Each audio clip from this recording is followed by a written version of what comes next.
Hey, everybody, welcome back to your Dawn of Autonomy podcast. We are in year 5. It is 2025, and we are looking ahead. Thanks to Caresoft, who sponsored this month. And we have our incredible guest here, Danielle Gagne from Volatus Aerospace. By the way, Danielle is here as part of the ongoing, 5 years strong Volatus Above and Beyond series. So thank you, thank you, thank you, Volatus. Thank you, Danielle, for everything you do. And so great to have you on the show. It's a pleasure to be here on this show. It's always a pleasure to speak with you, Dawn. We're really excited to be able to support you going into your 5th year. Congratulations. Woohoo! Yes, many, many iterations from drones at dawn to the dawn of drones to now the dawn of autonomy. It's been a journey, but it's been every week, and the format has pretty much stayed the same. And we get to interview amazing people like you and talk about cool topics like what's going to happen this year, for Volatus and the industry. So, Danielle, I'm sure most people that are watching this have a good idea what Volatus is all about. But honestly, I've been working with you guys since the beginning of my company. And, it's hard to keep track because you guys have made so many different moves, especially over the past year. And now we're into 2025. So, can you give us just kind of like a real quick around the world of the Volatosphere, as you now call it? Like, where do you guys stand, and Yeah, kind of what's the most recent updates since last year? absolutely. So because Volatus is building an ecosystem kind of end to end, we're very client focused. It can feel a little bit like a multi-headed hydra. um, when you look at Volatus from our press releases and everything that's going on, but there's method to the madness. It's really about thinking about where are the opportunities with our clients, and how can we build a solution that makes it easy for adoption? Because really, no one's really looking for just one thing. They're looking for a complete package. They don't want to have to build it. They don't want to have to figure out, okay, I have the hardware, where's the software? So Volatus is kind of, that's our whole goal, is to build a full drone ecosystem that helps people get intelligence and logistics sorted for themselves and make it easy for adoption. So in that vein, we have done a number of things after, I mean, we'll probably talk a little bit more about following on with the merger with Drone Delivery Canada later on in this topic. But since then, we've initiated a number of projects leveraging their operations control center, which enables us to remotely pilot drones all over the world from anywhere, which is real. It looks like mission control. You get to see a picture of that later on, but it's really exciting. Awesome. And we just announced a new service that kind of combines all this great stuff together, and that is our surveillance as a service package. So that's been an exciting turn of events, and lots of other things coming that I'll be able to hint at, but won't be able to fully go into until we make the announcements. All right. Well, very good, very good. And by the way, everybody, if you missed it last year, we had Drone Delivery Canada, Steve Majarius, on the show. In fact, I'm going to go out on a limb and say it was our second most popular show of the entire year. So if you haven't watched it, if you're one of the few that haven't watched it, go back and go watch it. Really great stuff. They've been doing wonderful things for years, and they've got 2 different drones, if I recall correctly, and now they're partnered up with Volatus, so super super cool.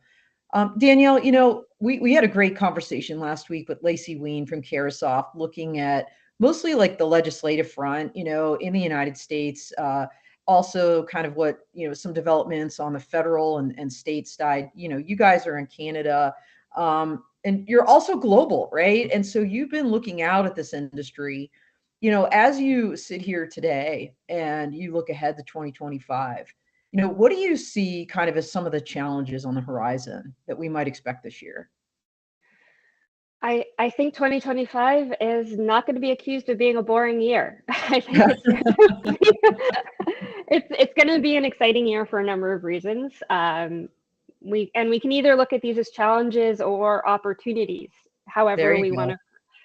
Yeah. So things are heating up between the US and China, and that's going to impact our industry. It's always been impacting our industry. I think we've been feeling that in 2024. I think we're going to continue to feel that. But I think this is an opportunity, and what we're going to see from a global stance, because it's not just America.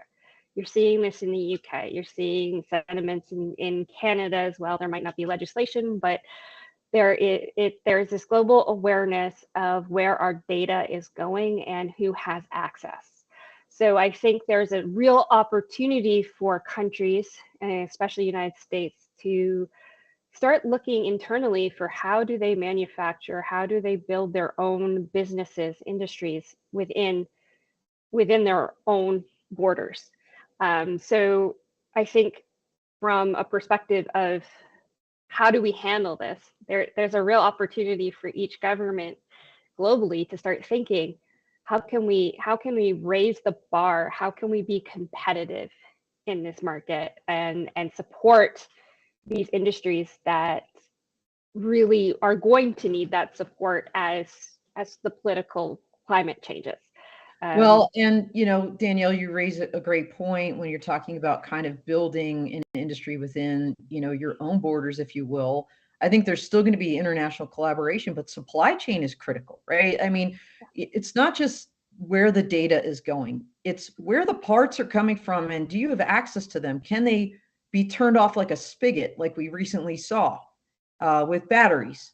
And so, what are your thoughts on supply chain?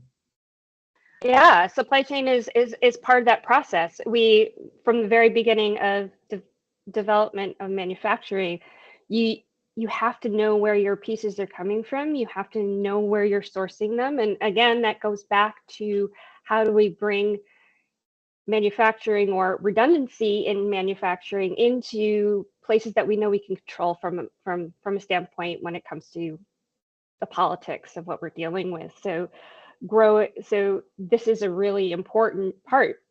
Batteries, we need to be building batteries locally so we have access to them, and enabling small companies to grow and to essentially scale. And that's a really hard thing to do without capital, right? And that kind of folds into my next statement, is that the capital markets are starting to struggle, and we're starting to see consolidation as a result of that. But I think that could also be turned into an opportunity where we start to look at an ecosystem, how partnerships can stabilize and evolve what we're already doing and turning it into something a lot more robust and more complete as a package. So there's a lot of things going there, and in terms of what we can be doing to strengthen the industry from that perspective. Yeah, I mean, I think, Danielle, I think you guys are a great example of that in terms of the Drone Delivery Canada merger, and this ecosystem you built, the Ops Center. So tell us a little bit about, how you guys have, focused on making lemonade out of lemons between all the different collaborations and partnerships that you've built along the way. Yeah, absolutely. So, we've been building partnerships from day one. I mean, if it isn't we've acquired many companies, but there's also been handshakes across the aisle where we work together to fulfill the needs of our clients. So, for example, we just announced a relationship with Kongsberg Geospatial, and with this, it enables us to bring our Ops Center as kind of mission central into play, but then we're able to combine lots of data, lots of situational awareness, multimodal, to be able to really get a full picture of what's going on the outside. And here you see the operations control center. Speaking of pictures, here we see the Ops Center. there are 20 stations, and as regulations move forward, we'll be able to monitor up to 100 flights in this facility all over the world. It gives us we're already operating. We've done at least up to over 10,000 flights at this point out of this system. And it's really cool because in this photo, you actually see some of our Tranquility Base in the background, some of our demo test centers that enable us to partner with systems integrators, drone providers, OEMs, to demo and utilize the systems that we have and showcase it to customers to really truly demonstrate what these platforms are capable of doing, and seeing it work in real time, in real life. And it's a really exciting kind of place to be in. I was going to say that's awesome. Danielle, we mentioned it for those out there, of course. We are live, just a reminder. So go ahead and drop us a note. Tell us where you're from. Say hi to Danielle. I've been on the road a lot. We talked about that. I'm actually at GeoBiz right now in Aurora, Colorado. So I'm in a hotel room. But I was on a panel yesterday, and the theme of the event and what I'm seeing across the board through many industries, including the geospatial industry, is collaboration, right? I kind of jokingly said, if this were Sesame Street, collaboration would be the word of the day. And, that's something you guys are doing. And on that note, this whole thing with Kongsberg, I swear I saw Glenn talking to Thomas at the Aerial Evolution Canada event back in November. And I don't know if that's when, kind of the deal was hatched, but events like that, and we'll talk more about events later, are really key. But partnering with other manufacturers, either in your own region or allied regions, I think are really going to be key this year, especially on that supply chain thing we were talking about. I'd love to hear your thoughts, Danielle, also on aligning with regulatory changes, because look, we all have fingers crossed here. Like, I know in Canada, maybe you can help us understand a little better what might come down the pike in Canada with regards to extended visual line of sight, or BVLOS, beyond visual line of sight. In the United States, of course, we've been eagerly awaiting Part 108, what we're calling affectionately Part 108, the BVLOS rule. And, word on the street was that it's written, that it went up through a process, that it kind of got stymied and never finally signed and now we're looking at an administration change, and, FAA Administrator Whitaker has resigned, so everybody's like, now what? How long is this going to take? Do the new people have to review everything again? So how's it looking up there in Canada in terms of these complex operations and BVLOS? It's still more moving forward, but if you haven't been watching the Canadian news, Justin Trudeau just stepped down. Oh, yes, there's going to be another election. So lots of change.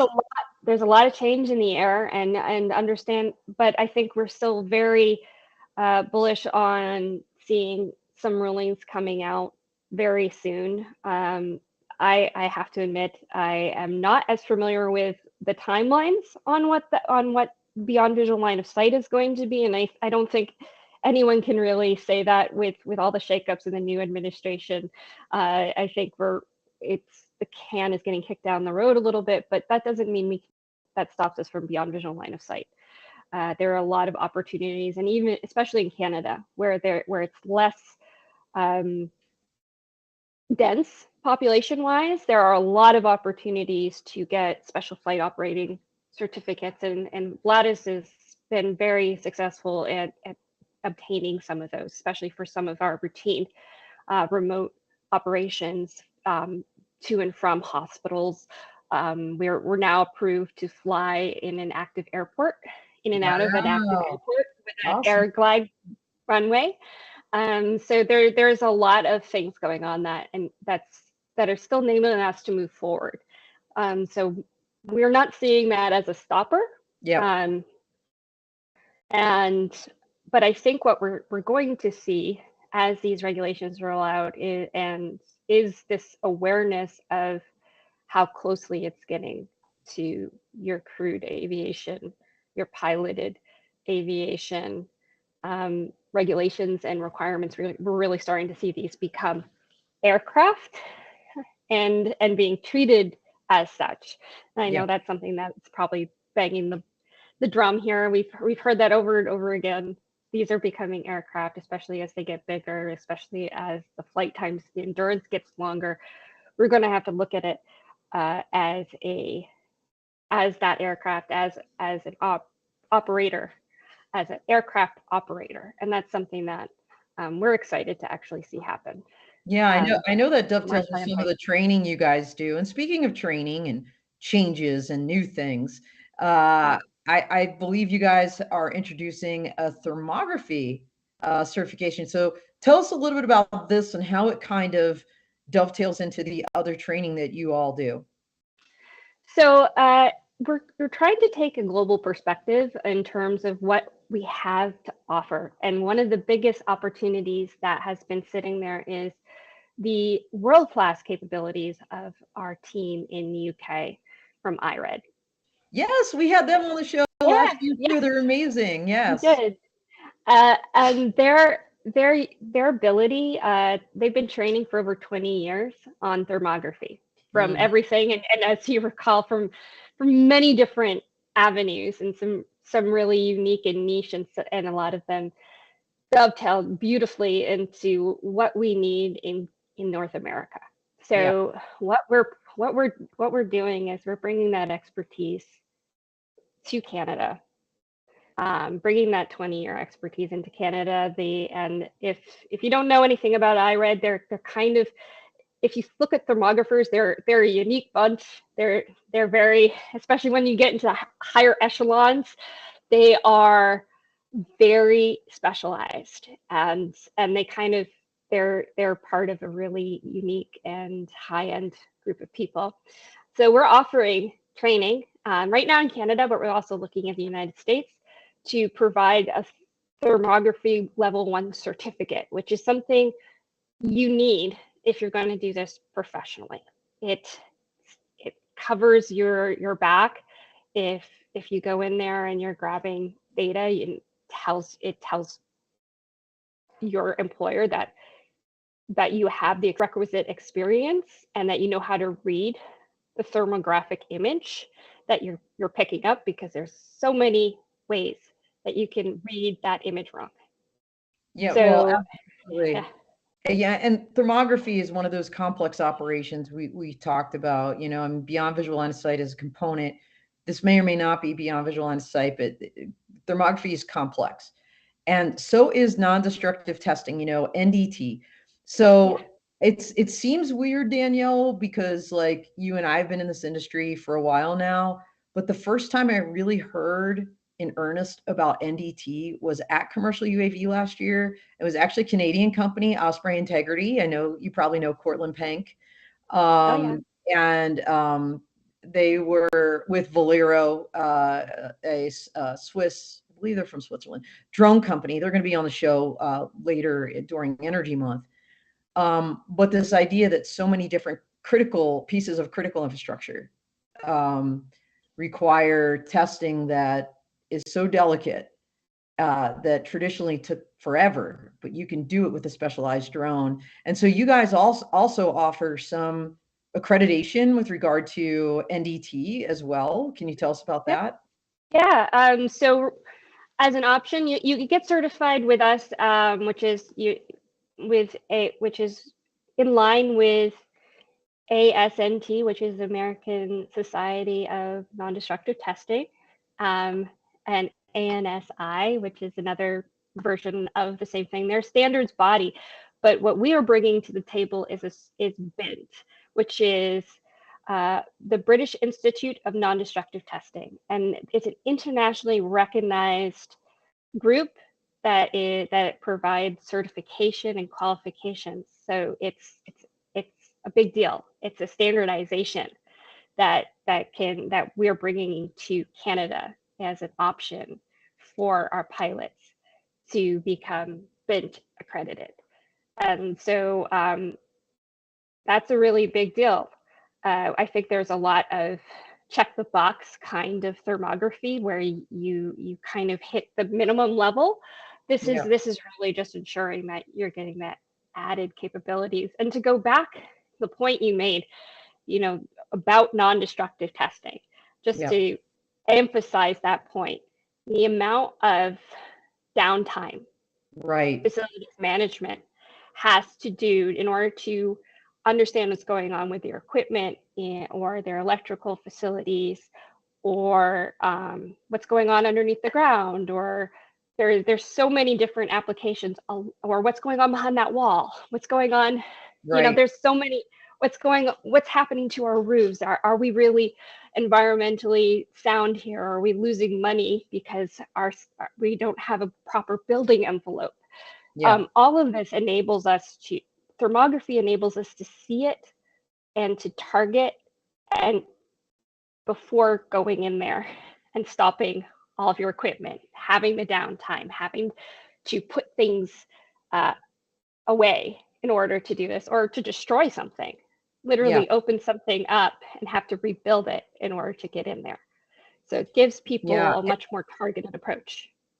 So just to clarify, thermography, not all non-destructive testing or NDT involves thermographic sensors, right? So it's something that can involve it. So you have the thermography, you have the BINT, non-destructive testing accreditation. My question on both of those, Danielle, because I guess they could be relevant to the same person if they're using thermographic sensors, right, as part of NDT. Is this training available for folks outside of the Volatosphere? In other words, if I'm a drone pilot, but perhaps I'm not employed by you or in a network affiliated with you, can I still sign up for these accreditations or classes? Absolutely. I hope you do. And that's the whole point.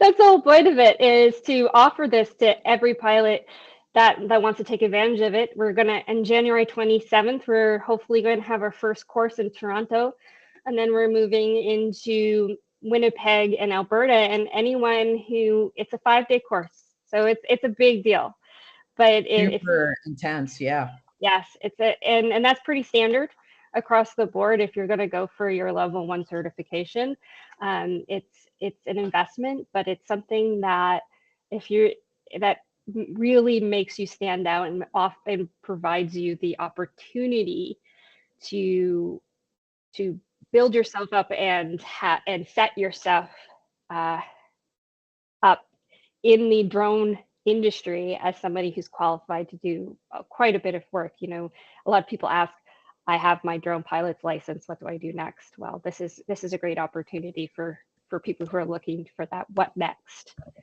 Okay, cool. That's awesome, Danielle. And I love how Volatus has been, I know you have educational programs, you work with Indigenous populations, always about workforce development, not just for your own people, but for the industry writ large. By the way, we are getting some comments in the chat. So thank you, everybody. Greg Larson is saying hello. So thanks, Greg, one of our super fans. I have a question about the border. I'm going to defer that right now because what I want to do is kind of stick with this theme of education we've been talking about, workforce development. And I would love for you to share a little bit about your drone mentor program. It's brand new, so you all are hearing it here first. Danielle, tell us about what you're doing with the drone mentor. Yes. So in addition to coming here to talk a little bit about what we're doing with thermography, I'm also excited to share that we are extending the drone mentor into North America. It's been providing entrepreneurial guidance in the UK now for over a year. It was run by Matt Williams. He's still providing a lot of the content. And it's a subscription service that provides a forum, that provides support, monthly Q&A services that helps people answer that question that I just posed. I have my Part 107. I want to get into the business. How do I do that? There is a lot that goes into just building a business. You have a skill set, but maybe you don't have there's a lot that goes into building a business and to marketing oneself. And Don, having grown something from the ground up, I'm sure you can speak a lot to just how much that goes into there to be successful. Absolutely. And yes, And so this is kind of helping people build the foundational work for that. And that's available to everyone. It's self-paced, so it's online, it's e-learning, so you can start now, and we'll be continuing to add more content, more value to that course, as especially in Q2 and Q3 and Q4, and it's going to continue to grow to help. Right now, it's set up for beginners, but I'm hoping to build an intermediate course in the future that helps people if they've kind of hit that ceiling for whatever reason, and they're looking to punch through, bringing in experts from all over the industry and from within Volatus who grew up from maybe I think we made maybe 16 million our first year, and now we're at 34 million last year, and we're shooting for 70 million this year. So, you know, we know what it means to scale up, and we're going to bring some of that knowledge to play for anyone who wants to sign up for that subscription service.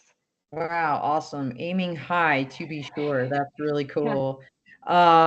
So speaking of aiming high, you know, I know we talked briefly about your Drone Delivery Canada merger, but you know, in the Ops Center, we talked about both of those things. I think that was one of the maybe the biggest thing last year as I look back, at least kind of what Volatus has been doing. As you look ahead, okay, so you've got thermography, you've got non-destructive testing accreditation, you've got the drone mentor extension into North America. Anything else brewing that you can talk about? I know you kind of said there are some, hey, you tell us, but you'd have to kill us or something. But is there anything else that you can at least give us a little hint about that we might expect this year? Yeah, I think if anyone saw our press release, they'll know that we are rolling out a surveillance as a service. I think, and I think that kind of hits at some of what was bringing up there, but I can bring that in a little bit into clarity. It's bringing our partnerships into a really cohesive offering. So Yeah. you're seeing Drone Delivery Canada Operations Control Center taking center stage in monitoring and managing those flights. You see our partnership with Kongsberg Geospatial be providing that integration and situational awareness that provides our ability to take ground controlled helicopter, fixed wing aircraft data and drone data and create a comprehensive picture that can be applied across the board. I think there's a lot of, we've become aware of the need for security. It's really incredible what happens with just in the electricity space, for example. There are Yeah. facilities that are getting broken into for the copper and Well, there have been physical attacks on substations with machine yeah, guns. I mean, as an example, right, in the United yeah, States. So, yeah. yeah. There's a lot going on from theft to actual attacks. So this helps to secure our critical infrastructure in a way that is 24/7, persistent, and essential. And part of that is also looping in our NDAA compliant partners, which we have been developing for over years. We've always been platform agnostic. We always look, again, at the customer and fitting the right platform, the right software, the right systems together. But this is really where that NDA compliance comes in. You know, great partners like Ascent Aerosystems, IdeaForge, XR, ACSL Soten, Inspired Flight, even and people like Dragonfly are all coming in with great technologies that can provide real security and in terms of eyes in the sky, but also to guarantee that the data itself is secure. So from the moment of gathering all the way through the pipeline to getting to the end user for the intelligence end of that. So hopefully that That's answers. no, I think I mean, The question was about border security, in particular, and some contracts being let potentially in Canada in light of US tariffs. I would say maybe in light of threats of annexation. I'm joking. I'm not going political here, but you know, what we would say is, to the extent that any contracts are being let, you'll see the press release when that comes out, if and when it comes out. So we're not going to kind of go down that road, especially like, having worked in government, if there is a contract process underway, can't really talk about it, right? Like, so on either side of the fence, not a good idea. So we'll just kind of wait and see how all that goes. But no, exciting times to be sure. So Danielle, you're big at in events. We kind of mentioned commercial UAV. You guys had IRED there, if I recall correctly. I remember that. And, I know you guys tend to have a presence at drone responders. As you kind of look ahead to this year, what are some of the events you guys are excited about? I know you also go to very hyper specific market focused events that maybe aren't the traditional, like exponential or something like this. Yeah. Yeah, aside from, those major shows, we often find that regional shows where you can start the conversation with people who may never have been part of the drone industry, or not. It's not industry really speaking to industry. It's more about talking about those solutions and talking about their challenges.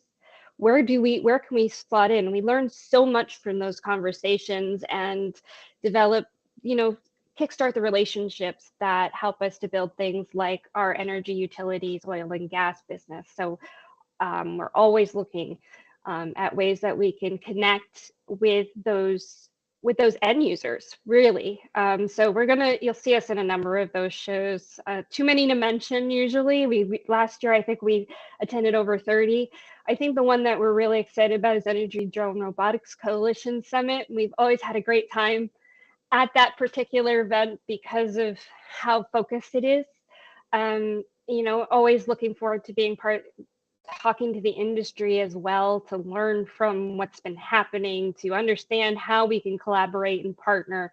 That's always been a joy for me, at least, to be part of that.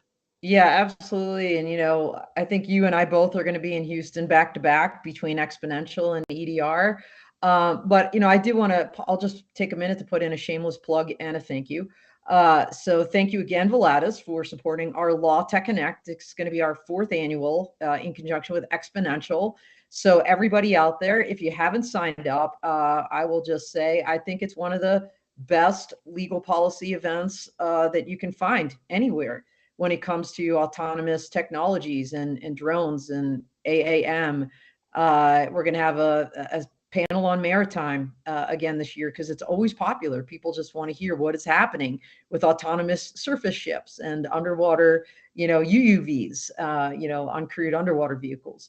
So Danielle and her team will be in force at Exponential, but certainly also involved in Law Tech Connect on my energy panel. So really looking forward to that. And that's what I want to say. Make sure your first person fills out my form. I'm going to have that faculty up, everybody. I hope like within the next week. I'm trying to kind of corral a few stragglers in terms of getting headshots and bios, but it's pretty locked and loaded. It's going to be awesome. We'll have a happy hour Sunday, the event Monday, and then you get the free expo hall pass with it. So you kind of can't beat it. So I hope you guys all will join us there and get to network like Danielle was talking about. These events for me, they're always about meeting people and learning more. So totally looking forward to another great year of travel and events. All right. So we are getting close to time, Danielle, but I want to make sure that we didn't neglect talking about something that you wanted to bring up to this group. Anything else that you wanted to cover in today's show about 2025 and what you're most excited about? Well, 2025 is going to be a busy year, so there's so much that we could talk about, so in a few minutes, it's just look to the opportunities. Whenever there's an obstacle, there's always another opportunity that comes there, and I'm really excited to seeing how how we deal with the challenges and turning them into something, and making this industry go into the next phase of its existence, seeing more autonomy, seeing more remote operations, hopefully seeing more beyond visual line of sight regulations coming out that enable us to really scale. I know that's been what we've been talking about for years, but we're getting so close now. I think we can taste it. So I'm really excited about that. Yeah, absolutely. There's actually two areas, Danielle. I'm going to go off script slightly, so don't be mad at me. But you guys, I remember a couple of years ago, you invested in Nautilus, I think it's called, heavy cargo drone, big. Yes. Yeah, massive. Yeah. So we didn't really talk 1 ton. about the bigs and kind of, advanced air mobility in terms of, eVTOLs or big cargo. How is that looking for you guys, and what do you see happening in 2025 in that vein? I think we're going to start seeing ourselves. I mean, I don't think we're going to see the Nautilus just yet. I think we're looking at 2026, maybe even 2027 in terms of when we're going to get that. But we're already thinking larger, bigger drones for 2025. So you'll probably see some conversations about that, hopefully in Q1. That starts to see us get bigger, because honestly, that's where the real scalability comes in, is when you can add endurance, when you can carry heavier payloads, whether that's for logistics purposes or for carrying heavier sensor payloads, or being able to stay in the air longer. That's always been the holy grail. I think we've talked about that till our face turns blue, but it's really an important part of the structure of where we're looking for aggressively in 2025 and beyond. Okay, awesome. And by the way, it's perfect. And I failed to tell you this earlier, Danielle, because your series, you booked a show in August, which was going to be like market sectors or key verticals or something.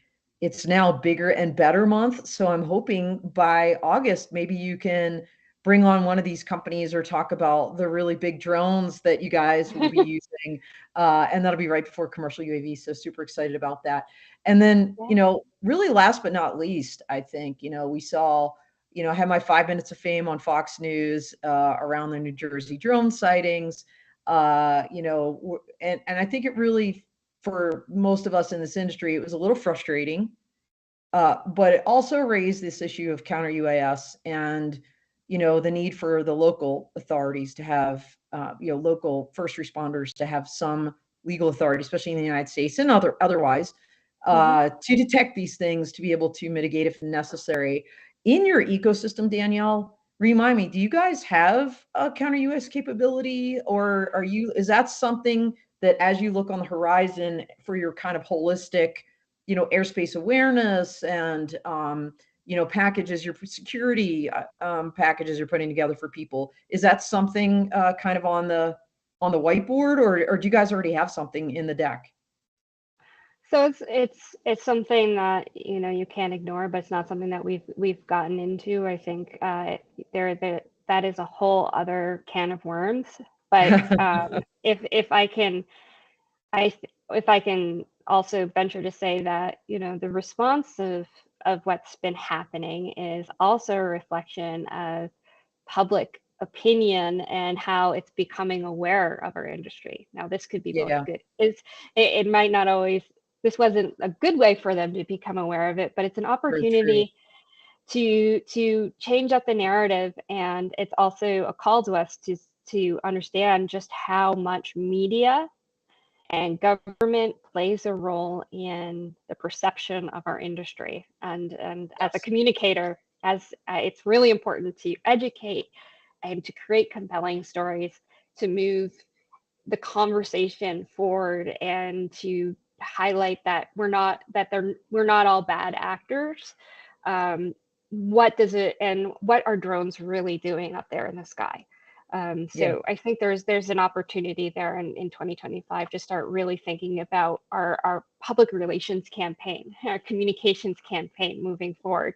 But yes, counter drone technology, also a point to start thinking about and to really start Yeah, developing and I giving actually, authority. you as a communicator, Danielle, right? Like, I hate the term counter drone.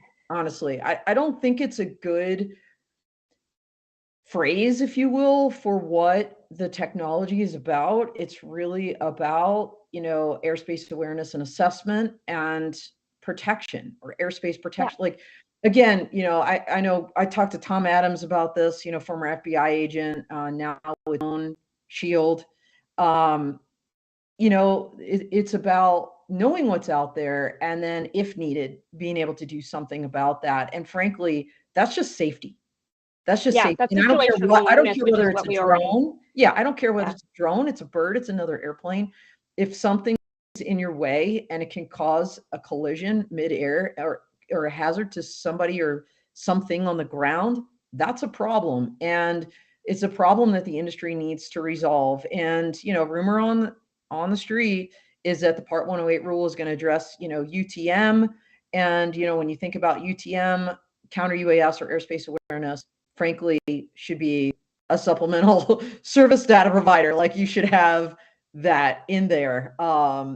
Just It's the saying. reason why we partnered with Cogsberg Geospatial. It's all about situation awareness. It's about leveraging radar, understanding what's going on. And I did misspeak. We do have non-lethal deterrent capabilities, which means not shooting something out of the sky, but creating that situational awareness of what's going on and identifying what's out there. Yes. And I think is essential to safety.